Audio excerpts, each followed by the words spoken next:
You're listening to the Beer O'Clock, the Beer O'Clock Show. You're listening to the Beer O'Clock Show. It's Beer O'Clock and this is the Beer O'Clock Show. My name is Mark and joining me to work our way through our weekly brew is my beer buddy Steve. Hello Steve. Hi Mark. How you doing, mate? I'm alright, yourself? Not too bad. Good, good. Also joining from way up north is our old friend of the show and YouTube sensation, second only to the Justin Biebers and the One Directions. From HopZine, it's Rob Derbyshire. Hello, Rob. Hi, Mark. How you doing? All right, mate. It's good to have you back. An absolute pleasure. I think I've been on a bit of a break for about 3 series after I stole Steve's catchphrase first time I was on. We had to put you in your place, mate. Yeah, we had to put you in your place. He's still hurting from that, I have to tell you. I won't do it again. This week we're doing a can from a little brewery up in Leeds called Northern Monk. It's the Northern Star Mocha Porter, a 5.9% porter. But before we get to that, Rob, what have you had of interest in the last week or so, drink-wise? Well, as I'm sure most kind of self-respecting beer geeks, there's been a lot of Cloudwater being drunk recently. Double IPA, had quite a lot of that, including I went up to their birthday party the other week where there was a free bar. Including double IPA, the Imperial Stout, and then black and tans of the Imperial Stout. But the Seville Orange Sour, plenty of that. The new stuff from Beavertown, the Double Chin, fantastic. And then Espresso, I don't know if you've had Espresso, the new Coffee Imperial Stout. That is absolutely astounding. Best beer that Beavertown have ever made for me. I've had a barrel-aged version of that, which was incredible. It was silky smooth, but I've not tried this new incarnation of it. It's fantastic. I had it at Indie Man 2 years ago, and I had it again this year. I think that might have been the barrel-aged one this year. But yeah, absolutely stunning. One of the best coffee beers I've ever had. Wow. How about you, Stevie? 4 standouts for me this week. I had, and this is one for the Pale Ale fans. Now, I had a bottle of Sierra Nevada Pale Ale. First time I've had it for a while, and still just tasting as good as ever. So I thought I'd mention that. Other things worthy of a mention. I had version 2 of Brewdog's Elvis Juice Citrus IPA, which I've got to say I was far from impressed with. The first version had something unique and different about it. It had a real sort of citrus tang to it. They've dialed that right back in, and basically what they've produced is another beer that tastes like every other Brewdog beer, which kind of makes it a little bit pointless in my mind. So I know there's a third and final version coming in the summer. I hope they inject some of the citrusness back into it to give it that tang that the original version had. Other things of note, I had the Patus beer from Buxton, the one of their Belgian range that I mentioned last week. This is their father's beer, so this is like the 4% beer that all of the other Belgian variations stem from. And like most things that come out of Buxton, it was simply amazing, just really tasty stuff, really Belgian-y. You know, last week, mate, we were saying we were craving something Belgian-y. I went in search of that. You got your fix. And I got my fix. And then the other one I just want to mention is a beer that I think, Mark, you would absolutely love. This was the Mckellar 1000 IPA, which is a beer that's got 1,000 IBU units in it. So it's super bitter. You would have been all over it, mate. It would have completely destroyed you for a few days, I think. But it was an interesting beer. So yeah, a bit of a mixed bunch this week, but it's been quite an enjoyable beery week. What about your good self? I had one beer this week. Consistently, at least. Well, I had a decent week the week before, but on the weekend the Ritual Pale Ale from Alchemy, and pretty boring. That's all I can say about that. Yeah, tumbleweed moment. Not much there at all, but I'm going to the Old Fountain tomorrow night, so I'll be sure to work my way through the board. Because I'm meeting some friends there, and I'm getting there about an hour and a half before they do, so I'll have plenty to keep me busy. Oh my God, there's going to be hugs and kisses when they arrive. Oh, yeah. I'm always up for a kiss and cuddle, Steve, you know that. I know that indeed, mate. So, do we have any news, mate? Of course, mate. All right, here's your pips. Beep, beep, beep, beep, beep, beep, beep, beep, beep. Okay, first up in this week's news, it's a little bit of self-indulgence. Beer O'Clock Show news. We are going live again from Hot Burns and Black. We'll be recording there on the 14th of April. More details and details of how you get tickets are just being confirmed with the guys down there at the moment. As soon as we've got them, it'll be all over Twitter. But make sure you get yourself along because it's going to be a great night. Again, we're going to be tasting 3 beers from Bristol. And we're going to be having some interactive chat with the audience. So if you fancy some of that, keep your eye out on our Twitter feed for our next Hot Burns and Black live podcast. Some beer award news. Marbles, Chocolate Marble won the Champion Winter Beer of Britain 2016 from Camera at the recent Winter Beer Festival. More new beer news. Yeasty Boys are expanding their UK range with open source IPA. So they've added digital IPA to the permanent range, which they're now brewing over here. So it's a robustly hopped India Pale Ale that features a huge load of coveted New Zealand hops. And I believe that'll be being brewed by Brewdog under contract for Yeasty Boys, as are some of their other beers at the moment. More new beer. Well, this isn't so much new beer news, but this is new packaging news. Stone Brewing Co., their new Berlin brewery, is going to be distributing Stone beers in cans from the summer. So you'll be able to get the Stone Cali Belgique IPA, the Stone IPA, the Arrogant Bastard Ale, and the Ruination Double IPA in cans. Oh, nice. More details from berlin.stonebrewing.com. Brewdog sales are up by 130%.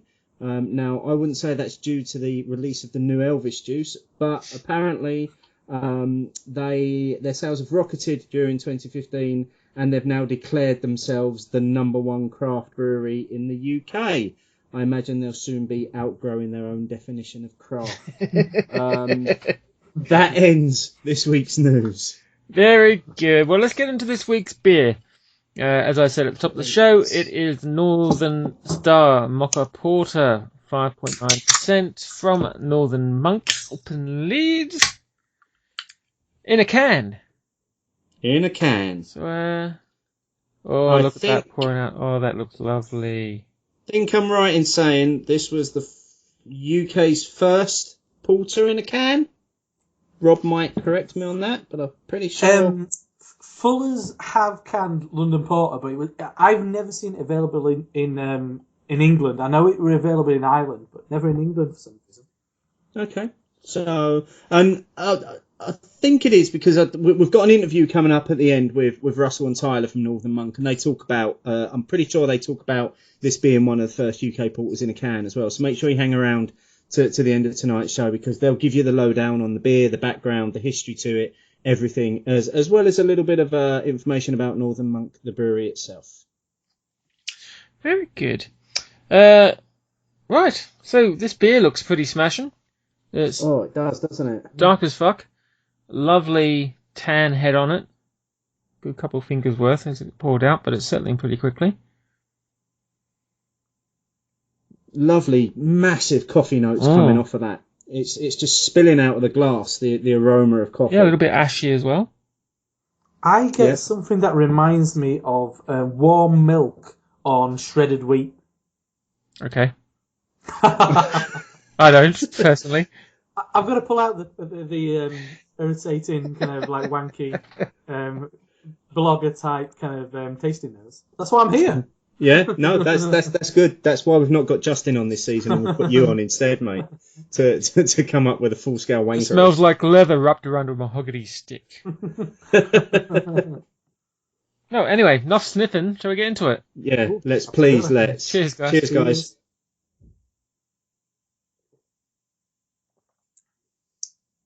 Lovely. It's a real favourite of mine.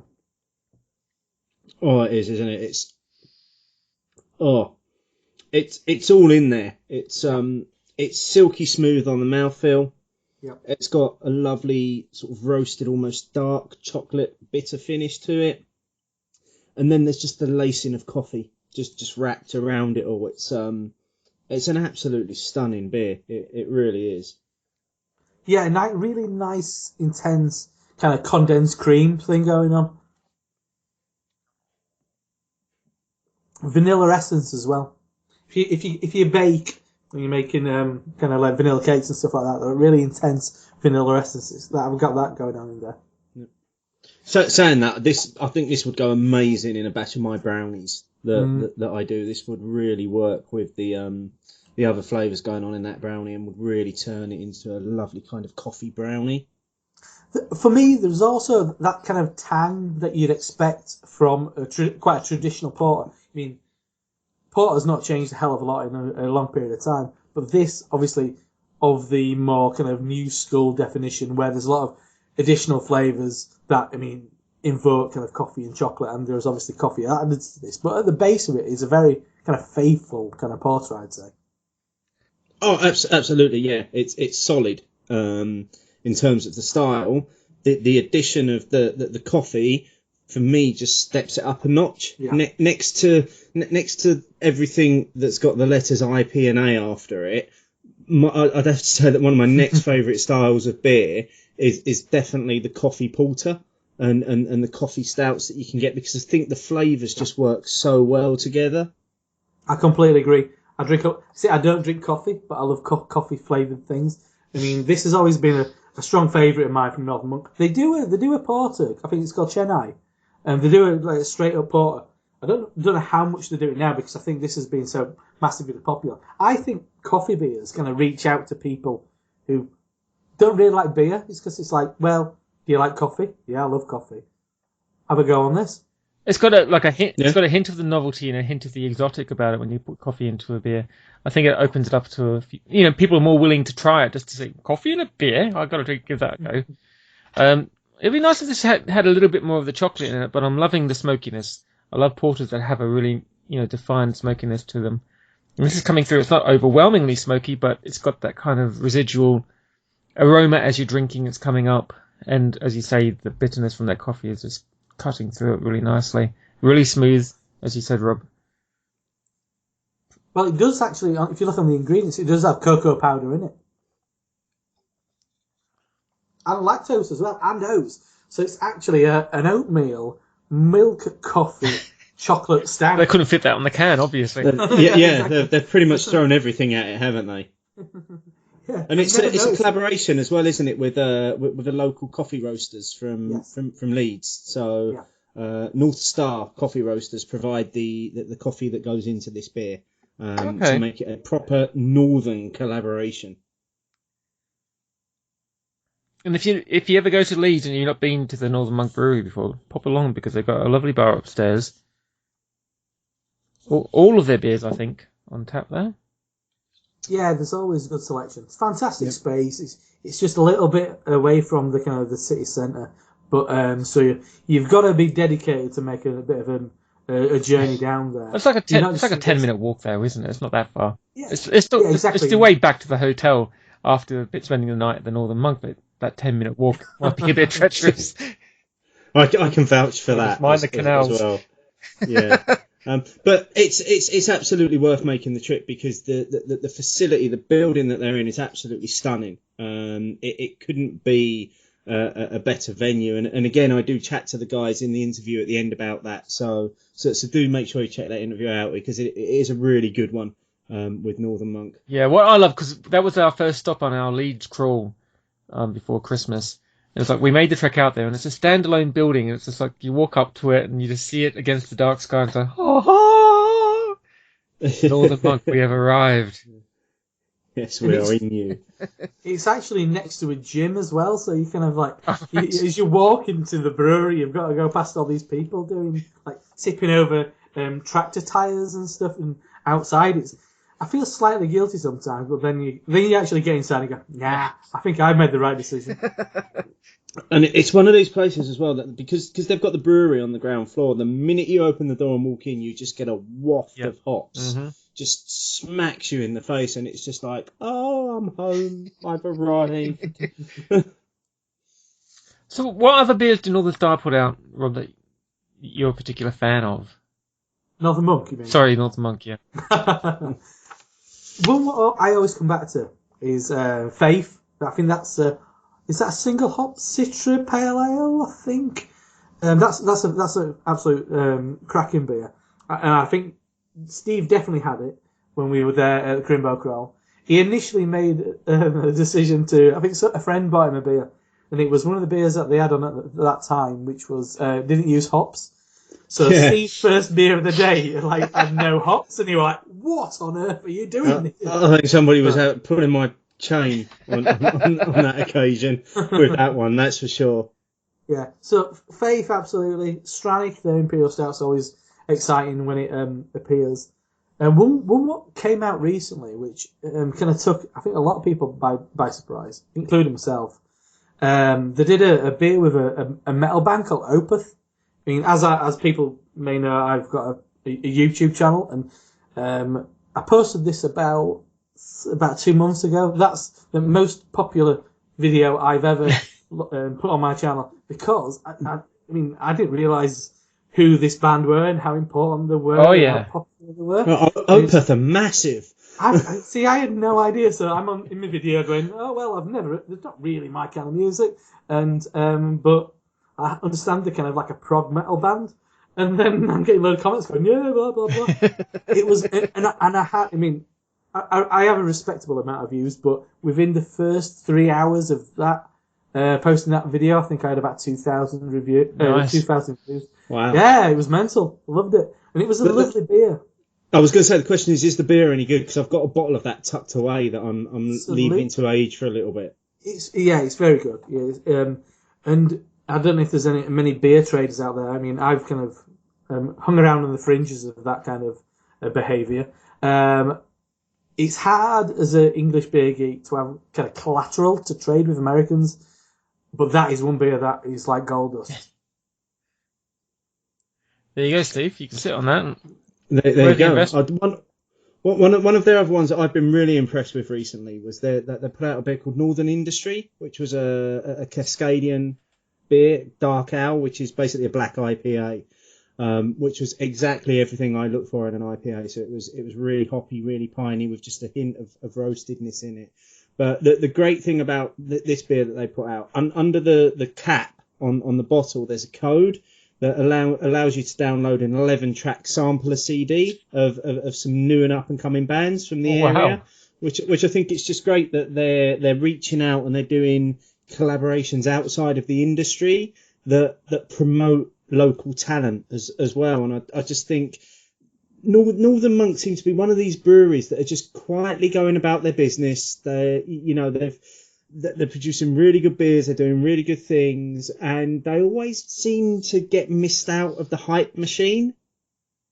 Sometimes that's not a bad thing, though, is it? I'm not. Well, yeah, I wasn't saying it's a bad thing, but what I think is great is that, they're just quietly going along about their business, producing these amazing beers that often get overlooked. And that pretty much every beer, apart from the one that had no hops in it, I've had from them, I've really enjoyed them. Yeah, the last week they released a beer. I had a chance to try it yet, based on, once again, a historical recipe. I mean, that one what you had was based on like a historical recipe. I mean, because there's a lovely concept in Northern Monk, and they do continuously go back to that. I mean, there were a Dunkelweiss with parsnip and something else as well. So they like to kind of play around, but they always stay kind of faithful to their original concept, but kind of like always hit those traditional kind of craft elements like an IPA and a nice hoppy pale ale and a lovely coffee porter as well. How are you getting on with this beer, Steve? I've got very little of it left. I have to admit, I've been enjoying it that much that it's hardly touching the sides. As it's warming a little in the glass, the flavours are just amplifying. As it's warming a little in the very short amount of time that it's been in there. The flavours are amplifying. I'm getting more of the coffee towards the end, more of the bitterness, a little bit more of the dark chocolate coming through. Lovely smooth finish on it. Really, really enjoying this beer. Yeah, I think you're summing up my thoughts as well. How about you, Rob? Yeah, absolutely lovely. I mean, for me, it's becoming more specifically kind of like porter-esque as a drink, But I mean, at the back end, it's definitely that kind of excuse me, more of the chocolate and the coffee comes through towards the back end. It's ridiculously quaffable, and at how strong is it? 5.9. 9. It's 5.9. Yeah. It's respectable. And it's a funny old situation because once upon a time, when I'm sure all of us were drinking less educated beers, 5.9 would be like, are you crazy? I know. Yeah, that would have been a scary ABV, wouldn't it? But now it's Loopy almost drinks. sessionable. It's not far off. You could drink a pint of this quite easily just because it's so damn drinkable. It's so smooth and tasty. And you don't have to worry about too much. And that's before you even start getting into how great this tastes on cask as well, because I've had this a number of times in the Wetherspoon in Leeds Station, which kind of shows the reach that Northern Star have got locally. Northern Monk. If I see this on, did I say Northern Star then as well? You did a me. Brilliant. Okay, so shows the reach that Northern Monk have got locally, that you can get a pint on cask in spoons. And it's absolutely stunning. I mean, you think this is smooth. The cask version is just even smoother. Some of those coffee flavours are more amplified. It's everything you want in a nice pint of Mocha Porter. Yeah, it's gorgeous. Very good. Well done. I always found it a strange situation. Like Leeds was always known for kind of being the home of Tetleys, and for a long time we always had some respectable cask ale breweries. But Northern Monk kind of filled the gap as the kind of premier kind of craft brewery in Leeds. I mean, it's just an odd situation that for such a long time no one in Leeds jumped on that kind of like the opportunity to kind of brew interesting, kind of slightly more diverse beer in Leeds. And Northern Monk do a fantastic job of it. Very good. As we're winding down, Steve, have you got an Instagram of the week? Absolutely. It's been a tough competition this week. Son of a Gun has pulled out all of the stops with some of the images he's been posting this week. So, got to give him a mention. But sadly, he didn't win. And he's tried so hard. It's worth checking out his Instagram profile just for some of the pictures he's posted this week. But this week's winner, and he's going to get a massive empty box of nothing heading his way. This prize winner is he's won before, a previous winner at Gammon Baron. I know you like that name, Mark. I know that made you jump. Do you know him, Rob? I do. I know James. Yeah. Last time I saw him, and we turned up wearing nearly the identical outfits. It was slightly embarrassing. Nice. Yeah. Well, there you go. Didn't know that you knew him, so keeping it nice and local. Gammon Baron, posted a fantastic picture at the weekend. It looked like he was at the Buxton Tap House, and he posted 2 pictures of the ice cream pale ale and the chocolate ice cream brown ale in glasses with kind of a Mr. Whippy head, just looking absolutely drinkable. So congratulations, Gammon Baron, on winning this week's prize. And if you want to have a go at winning your own great big box of nothing next week, put your picture up on Instagram, use the hashtag #CheersGuys, and if it's the one that catches my eye, you'll be getting the big box of nothing in the post to you immediately. Very good. Have you got a hot topic for this week, mate? Another one that seemed to get people quite passionate again this week. Not so controversial. Very simple question this week. Children at beer festivals, yes or no, was the hot topic. So just to go through a few people that made comment on this hot topic this week. So the Great Cubby-O. As someone without kids, I'd say no, but think child-friendly sessions would be a good idea.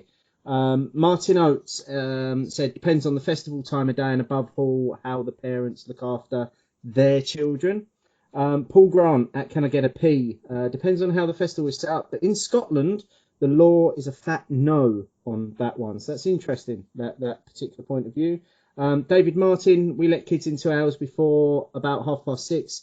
A lot of it's down to the parents having a sensible attitude. Gareth, someone who I know Rob does know, at Kolu Leeds. Sunday at Leeds, the International Beer Festival was family friendly, but I went on Saturday so I could be drunk and irresponsible. Lou on Brew voted no, but there are exceptions. She goes to a community festival every summer on a playing field, and it's very family friendly. And then Ian at Fantastic Film says, personally, I wouldn't take my son for more than a few hours, just out of respect for other drinkers. The poll that we put out this week, 78% of people said no to children at beer festivals. I'm keen to get the various views from around the table this evening. I've got 2 children of 8 and 10 years old. I know, Rob, you're a new parent, and I know, Mark, you don't have children. So we might all have differing views on this. So, Rob, I'm going to start with you tonight. As probably a goer of beer festivals, but probably longer than I've been, what are your views on this one, mate? I think it's the same as if you want to take your kids into a bar, it's just be mindful of the time of day and the kind of place that it is, really. For example, I'll take my son's about 5 months old now. I'll take him down to somewhere like Northern Monk, but it'll be like a Saturday afternoon at like 2:00, so I know it's not going to be busy. I'm not going to irritate people. We were at Friends of Ham in Ilkley on Saturday. Same applies. It was kind of being mindful of the size of places and how loud it is and all that kind of business. But as Gareth pointed out, Leeds International, fantastic beer festival, probably second only to Indie Man. Sunday, I went Sunday this year. I actually went Thursday, Friday, Sunday. But it was set up quite nicely for kids. It's a really big open space, so if you don't want to interact with someone else's kids, you don't have to really.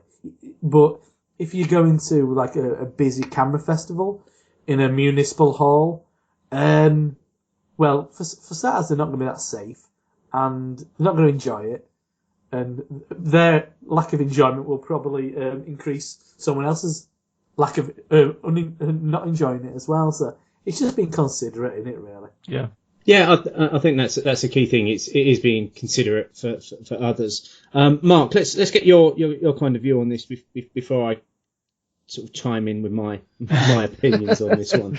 Well, I kind of agree with Rob. You know, it does come down to what the festival is. If it's a beer festival that's at your village fair or something, and there's going to be something for the kids to do, then by all means take them along.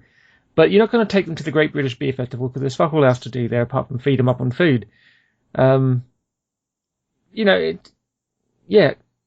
Just common sense, really. If there's something for the kids to do, so they're not going to get bored within half an hour and start playing up, or if they're really young, start making noise or getting upset or whatever. If it's noisy, But if it's at your local village fete or whatever, and there's a beer festival there, there's something for them to do.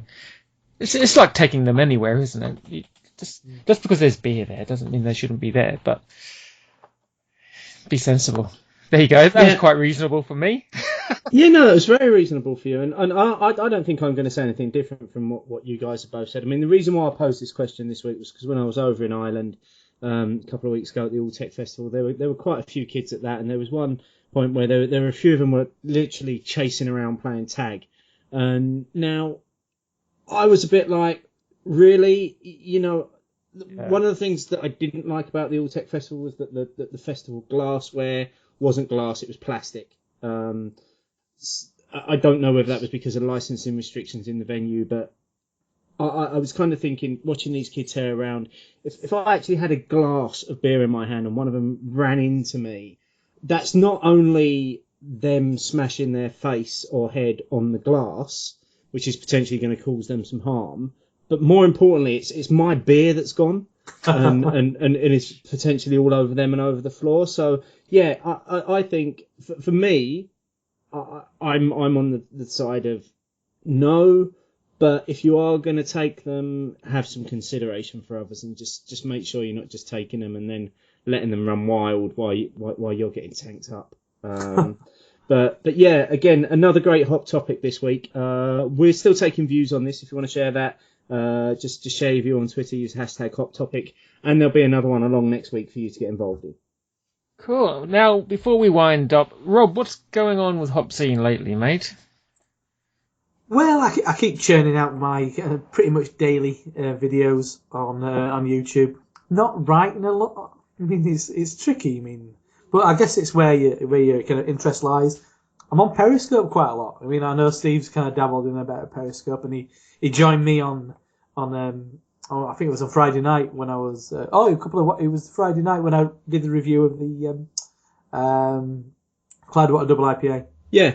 So, I quite enjoy your periscopes, mate. They're entertaining, and I do like the way that you interact with the audience as well. Well, that's what it's all about, and this is why I guess why I got involved with beer, and this is why I mean, after nearly 7 years now of being a blogger, I continue it because it's all about community. It's all about that kind of interaction. As you mean, and that's why I've met Steve because of being into beer, and he does the show, and then subsequently I met Mark at the in Leeds recently at the Crimbo Corral. It's instant community, even if you can't get out and meet these people. I mean, there's people who I chat to from America and from Korea and all sorts of places, but we were all brought together by an interest in beer. And Periscope just gives you that instant interaction. It's a lot of fun, and also you can kind of sometimes see the kind of steady decline of someone on an evening. If it wipes out for the evening, it's like, all right, I'll stay on for a bit longer, get another beer out. I'm sure it's very entertaining to see me get slightly more slower in my speech. So, tell the boys and girls what your website and your Twitter and your YouTube is. Yes, so HopZine.com. I mean, there's a massive archive of stuff on there. I just don't post on there a hell of a lot. YouTube/HopZine, HopZine, and then Twitter @HopZine, HIP ZINE. I mean, keeping it simple. Very good. Stevie, what's coming up next week, mate? I know why you've done that. Go on, you can do it. Unpronounceable. Oh, you. Okay, it's the Brownie de Saint Benedictus about Dijebeg Ashels. It's the Trappist Ashel 8 brewing, basically. It's a Belgian beer that we're hoping is going to taste somewhat Belgian-y. Yes. And don't forget to wait around after the tinkly music for Steve's interview with Russell and Tyler from Northern Monk Brew Co. You can find us on Twitter at Beer O'Clock Show. Our website is at beeroclockshow.co.uk. We're on Instagram at Beer O'Clock Show. Steve's on Untapped at Beer Show. This can's gotten to me. I'm on Untapped at Beer Show Mark, and I'm on Twitter at Beer Show Mark. Many thanks to Beautiful Beers, Ales by Mail, Beer Merchants, and Ebria, who all now offer a 10% discount to Beer O'Clock Show listeners. And don't forget to get your Season 9 box of beers from beautifulbeers.co.uk for all the Belgian shit that we're doing this season. I've got to say, at least 2 of those do Northern Monk beers as well, so it's worth getting your hands on some of the Northern Monk beers and giving them a good go. Have a mooch about. Right, now, strictly Steve, until next week, mate. It's been the highlight of my week. Thank you, Rob, for coming along once again. It's a pleasure, sir. Cheers. Cheers, Rob. Until next time, bye-bye.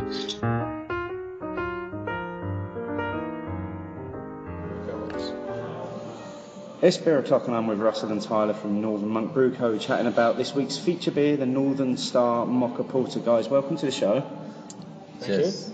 Okay, let's start off, let's have a chat about the beer. Tell us a little bit of background to Northern Star.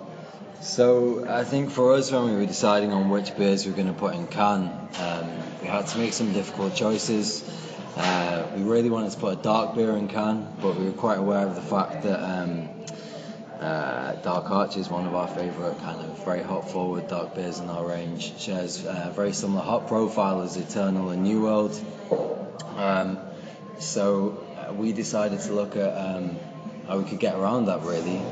We also wanted to do something a bit different. We were quite aware of the fact that no one had done a Mocha Porter in a can in the UK and even globally, to my knowledge. So that was kind of the starting point. And yeah, it kind of went from there, really. We started a really good relationship with a local coffee roasters called North Star. they're doing some really amazing things there. I think when they started, they were the smallest coffee roasters in the UK, but I could probably be wrong about that. But we take their house blend of their coffee, and we infuse it with our porter. So it's worked out quite well thus far. Okay, and it's one of the core ranges. It's now one of the core ranges. Yeah. What was the original inspiration behind doing a coffee roasted porter? I don't know. It's a style that I've always appreciated, and it was just something we were always keen to experiment with, really, and we were always keen to build on the kind of collaborative approach that we've taken to brewing, really, and the opportunity to work with North Star, who share a very similar name to us in the first instance. Even the coffee itself is called Dark Arches, which is actually a local Leeds landmark, so everything kind of fit into place. It was something that we obviously brewed a lot just on the kit, and when we only packaged in keg and cask, and it was really well received, so it was kind of a logical evolution of that beer, really, to put it into can. There's also quite a trend towards kind of mochas and coffees, cold brewed, that are widely available in cans, and kind of thought that it would be nice to kind of look at that and do something in the same vein, really, but with beer. What do you think the beer says about you guys as a brewery? Tyler? Us as a brewery, I mean, when we started Cuckoo Brewery in 2013, we were always about collaborative brews, and we tried to reach out to like-minded individuals. And reaching out to independent coffee roasters was, pretty much a no-brainer, to be completely honest. We want to be seen as a brewery that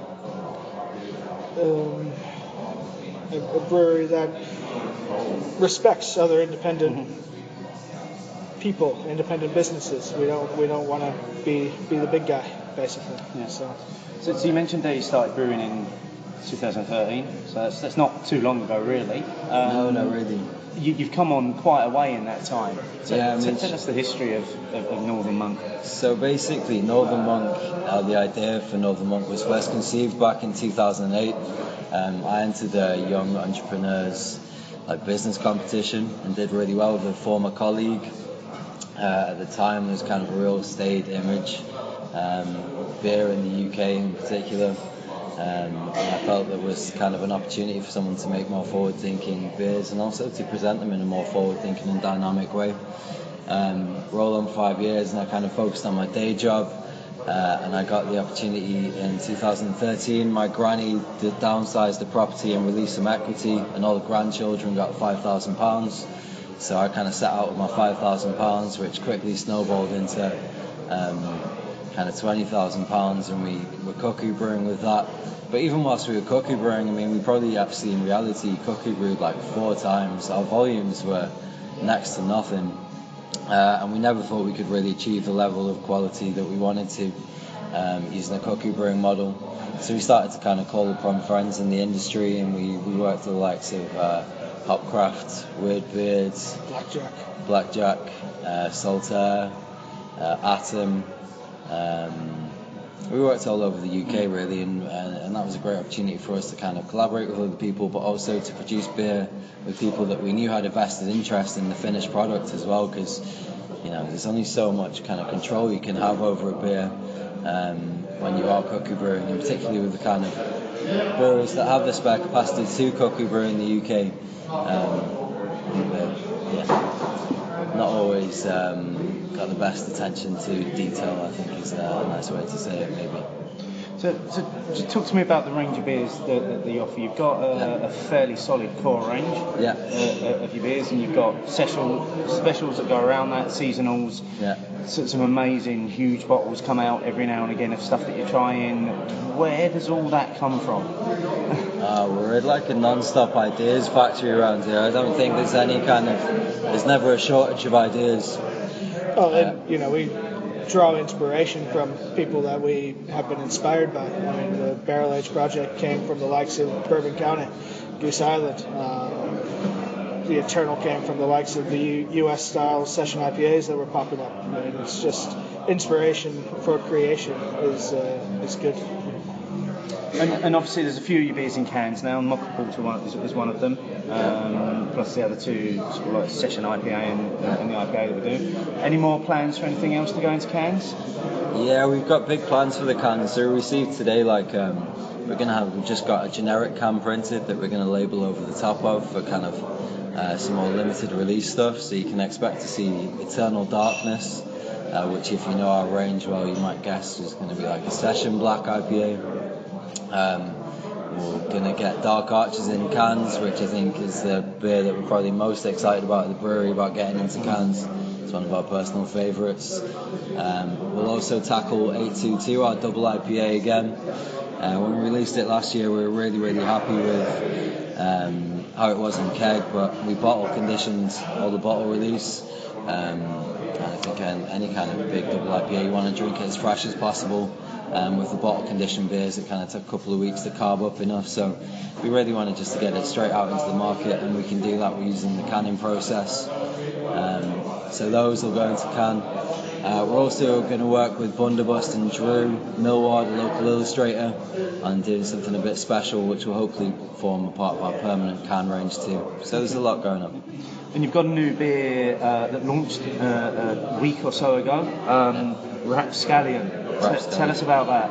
So Rapscallion might also make it into can, but Rapscallion kind of ties back into our raison d'etre of this kind of idea of an evolution of tradition and taking the best of what came before us and looking at how we kind of move that forwards and, you know, create the products of the future really. Rapscallion is based on a recipe from the 1600s, so we've kind of taken that and we've looked at how we can move it forwards and basically use tons of orange zest. I think we used 150 kilos and a bit of ginger as well.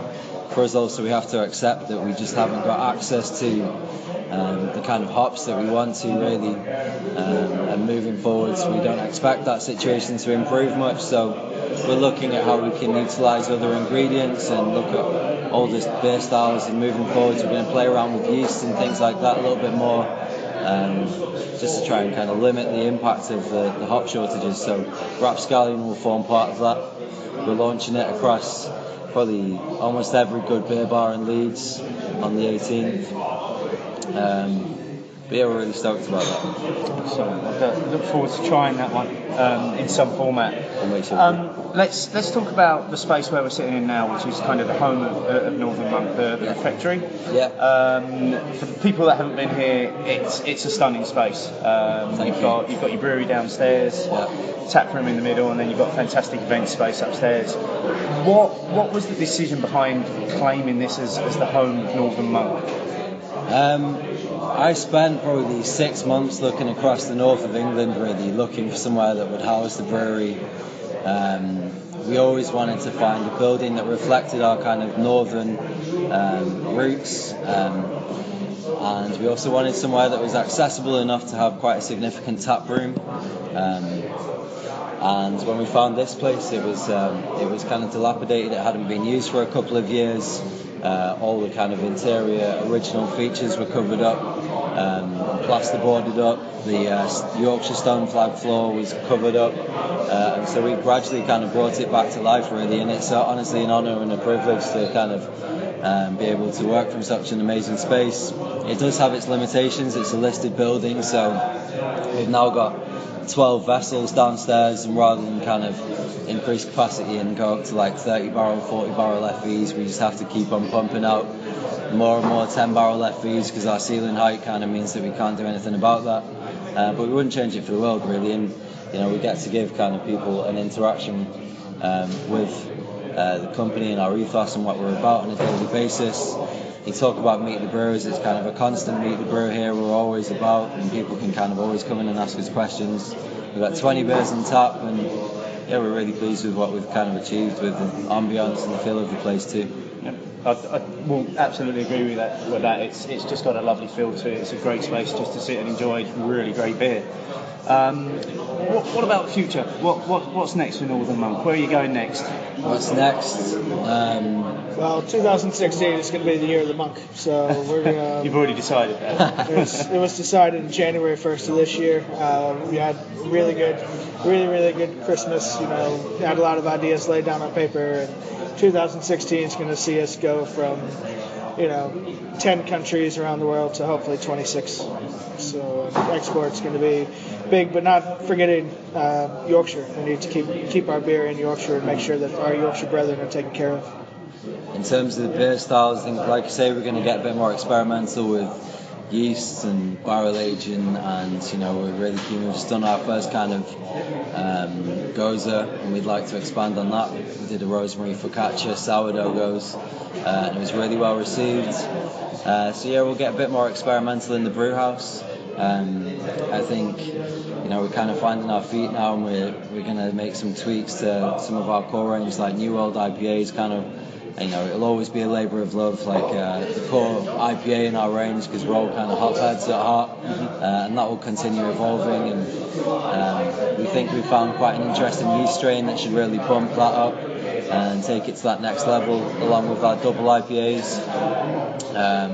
What else we got? At the tap room, we're going to have a couple more music festivals and events. The sky's the limit, really. We've got a lot of plans, haven't we? I think I'd agree. It definitely sounds like 2016 is going to be the year of the monk.